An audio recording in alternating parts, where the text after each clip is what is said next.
You watched the entire Fandome event yesterday, right? Yeah, a majority of it. I caught probably like 4 or 5 hours worth of it. Yeah, dude, I was wired for it. I was like, let me sit down, get ready, see what they're gonna drop for this thing. But they had some good stuff going on, man. Well, first of all, the marketing for this thing was pretty well done. So I think it was definitely more eyes on this than San Diego Comic Con.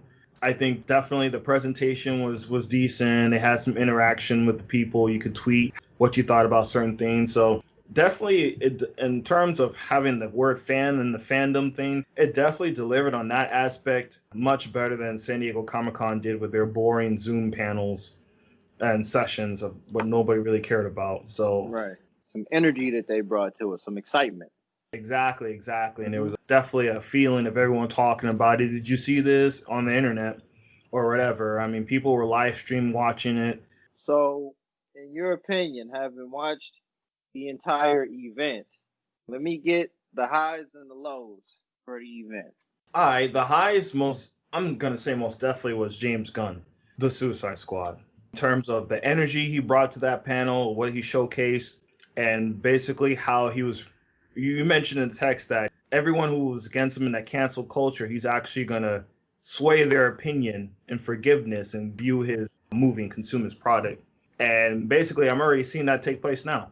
I mean, Well, I'm already seeing a lot of people saying, "Oh, I shouldn't like it due to James Gunn's history, but I can't resist looking at this thing," which yeah, is, but yeah, and that's because there's some oh man, there's some interlining issues there because big part of it is that without trying to get too political, the demographic that went out of their way to get him fired from Disney are the same demographic that a movie like Suicide Squad is catered towards. The level of mind games is very real as it relates to the Suicide Squad. And knowing that, I'm very interested to see how that plays out. oh yeah, dude, the cast is on fire, man. He got a couple people from Guardians of the Galaxy, his brother to play another Rocket Raccoon type characters. Michael Rooker is who you were referring to. He played Yondo in Guardians of the Galaxy. Yep. He played him, so he's got a little bit of family coming with him, and he's bringing that same energy towards his the Suicide Squad, but rated R. You know what I'm saying? Right, This right. shit's right up his alley, man. He's If anything, the comparison, what I would say is Guardians of the Galaxy is more psychedelic, funkadelic is yeah. the term that I use there. Psychedelic, funkadelic. Just off of seeing a teaser, I would say that the Suicide Squad is going to be more punk rock, heavy metal for the Mm. comparison there. Yeah, I think the description of it was for as like a 1970s war movie, which I got no doubt about that, dude. John Cena as Peacemaker, and I mean you have Peter Capaldi, Nathan Fillion, like you said, Michael Rooker, Viola's back, Marvel's back, Idris is a newcomer. Yeah, dude. I mean, they got an all-star roster. More than half of them won't make it past the halfway of the movie. Yep, yep. That's for sure. But I think it's hitting all the check marks, man. They're checking off everything.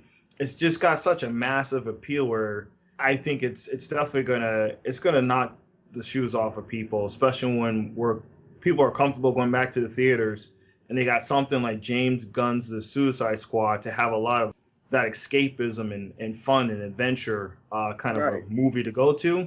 exactly.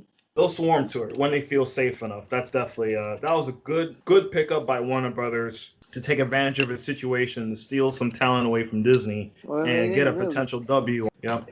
And the funniest part about it is all of the complaining about getting him canceled ended up getting him a gig and then getting him rehired for his other gig. So Yep.